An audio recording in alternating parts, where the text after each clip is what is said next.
This Mackinac moment is sponsored by Comcast Business. Please welcome Director of Arts and Culture for the City of Detroit, Rochelle Riley.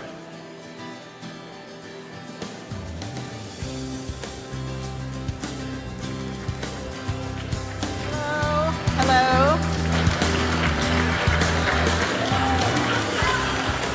Thank you so much. Those of you who are staying, those of you who are headed to the bar, save me one. So a funny thing happened on the way to the island. My friend Carla Walker Miller and her daughter and I were parked on the side of the road trying to fix something on a Cadillac steering wheel, and we were hit by an 18-wheeler. And my daughter said, "Are you at the hospital? Have you gone back to Detroit?" I said, "No, I'm opening for the mayor at the Mackinac Policy Conference." So we're here, we're safe, the car's totaled, but we're good. And I am here to thank you.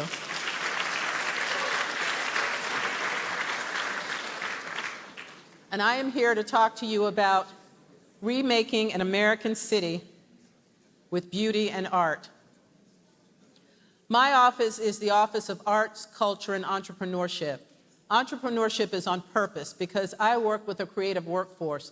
These are not people who are doing this for a hobby. Dancers are small businesses. Actors are small businesses. Musicians are small businesses. Every time Mark Cuban said the word entrepreneurship, I got a little tingle, because people need to understand that it is business. My office was born in a pandemic. It was all we could do to host telethons for out-of-work musicians and getting people to stay in Detroit because we were one of the hardest hit cities.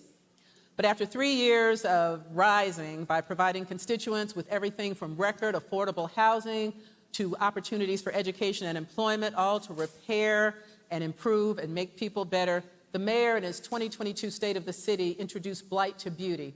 It's a campaign to transform public spaces in Detroit by tearing down abandoned structures, creating beautiful streetscapes, and painting art on everything. We are a part of a national mural movement, enlisting artists to help change our city from gray to glorious, from granite to Capayao. Last fall, my office launched the Detroit Mural City campaign and the Detroit Mural Map. We are documenting every mural in the city, and we want to introduce residents and tourists to those amazing artists who are changing the city. Every mural is placed on a Detroit mural map, and anyone with an iPhone can walk up to any mural where it is and see who painted it and when, or you can look up murals by certain artists and plan a tour. And folks, we're putting murals on everything. We have a blight remediation division that is painting over graffiti across the city, 152 buildings, 258,000 square feet just last year. And its City Walls program went back and put beautiful, attractive murals on 125 of those walls. And they're going to do 50 more of those murals in the next year. In 2021, we commissioned the city's first street mural, the Power to the People mural. I'll tell you how it happened. This beautiful group of young people who have a peer trauma healing team said, "We want to paint a mural." I said, "Okay." And they said, "Well, we want to paint it on a street." I said, "Well, we've got streets." So we did an open call for 34 artists. All of the artists but one wanted to paint Black Lives Matter. One, Dr. Hubert Massey, suggested Power to the People. And these kids said, "We never heard that before. We want to do that one." And I said, "These youngins, yeah, bring back the 60s. So we painted that. But we're also going to be asking businesses and leaders and folks across the city to honor our past artists who have done amazing work, like Dr. Massey did when he restored the mural that was done on the side of the Foundation Hotel by the legendary Charles McGee. Yes, it's beautiful.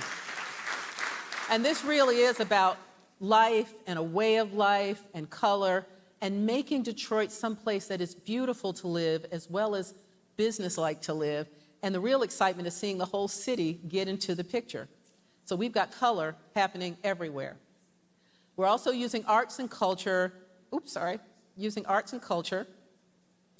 as catalysts for neighborhood growth and beautification, transforming 9 commercial and residential alleys into these beautiful spaces where people can have events, where they can feel safe, where they can do, whatever they want, but there will also be lots of art. Imagine walking out of your backyard and being able to go into a museum. someplace that's safe for the kids and for the family. And we also literally are celebrating history. The mayor appointed the first city historian, Jamon Jordan, who works for me. And our first project is we're honoring Lieutenant Colonel Alexander Jefferson. He is a Tuskegee Airman, a POW, who literally was a part of a team, a part of a unit that helped save the world. They were called Red Tails, and they escorted bombers and rarely lost a plane. So they overcame hardship and racism to become one of the most celebrated fighter groups of World War II. We are building a plaza and a statue of him at Rouge Park, and that is the place where he flew model airplanes as a boy. We want young boys to see that and know that they can grow up to help save the world too. We're also continuing to sponsor exhibitions by young artists. Our first one, Young, Gifted, and Woke, was co-sponsored by the DIA. Salvador Solar Pons came, and Gene Gargaro, who's the chairman of the board, came, and Gene bought a painting from a young artist. Mind you, first painting this artist ever sold. He paid him $1,500. Remember, my office is the Office of Arts, Culture, and Entrepreneurship. So I went over to that kid and I said, he just paid you $1,500. That's your price now. That's what you charge. He nearly fainted, but he's doing great. Thank you. We are partnering on 21 projects, either leading or partnering, 21 beautiful projects across the city of Detroit. And to recap, let me tell you, so this is where we came from 2020 to now, when ACE was born in chaos and despair, and we curated the largest arts installation in the city's history, the Belle Isle Memorial, which gave the families of pandemic victims one last look at their loved ones, 15 funeral processions past 924 billboards of victims.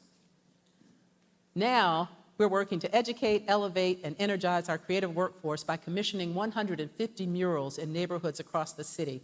It's called Honoring Our Neighborhoods, and it's going to be the largest arts training program in the city's history. Dr. Massey is going to teach young artists to create murals, and they're going to do it in a way that makes it clear that it's a job, that you have to know how to find a wall and how to prep a wall, and it's going to be one of those things that we're creating a new generation of workers. But in addition to that, we're creating a training guide for that initiative that offers artists that step-by-step look at how to do that we hope will become a national text for programs around the country to do this with young people who want to be muralists. Thank you. Speaking of Dr. Massey, he's currently completing the largest mural in Michigan, the 1,700-foot Stellantis wall. It's actually a series of murals. It's gorgeous, and it's going to have the Belle Isle Bridge, Black Bottom, Eastern Market, but it's mostly about how people came from the South up to Detroit to work. And in September, we're partnering with Philadelphia Arts. Now, let me tell you, they've been doing murals for 40 years, but they're calling us to partner. We're going to have the first National Street Art Summit right here in Detroit. And you know why?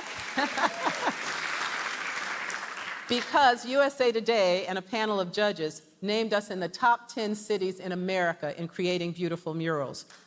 I am thrilled by that. We're going to have a lot of plans. We're going to be doing a lot of things. I know a lot of you from when I was a columnist at the Free Press for years and now in this role. So every CEO in Metro Detroit is going to be getting a phone call from me. Don't act like you don't know me. Because we have some really important things that we want to do. But I will tell you what I told a huge audience at South by Southwest, one of the largest arts festivals in the country, when I was there in March. And when I was finished, they said, "How can we get your mayor?" And I said, "You cannot." This was the challenge that I issued them.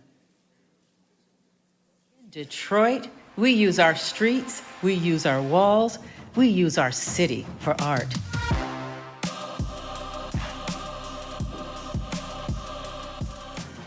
It gives insight into a city's culture and personality. It turns brick into canvas and mortar into museums. Only 3 cities in America do murals better than we do. Now we might be number 4, but we're aiming for number 1. In Detroit, soon you'll be able to use your smartphone in front of any mural and meet the artist who did it. Or you can see the murals without leaving home. Our mural map will show you where all the murals are and let you plan a tour of your favorites. Visit DetroitArtsAndCulture.com. See why Detroit is a leader in street art. And yes, we're that good.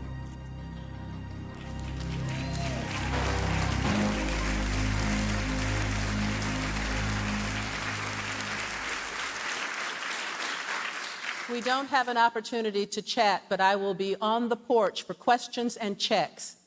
Thank you so much.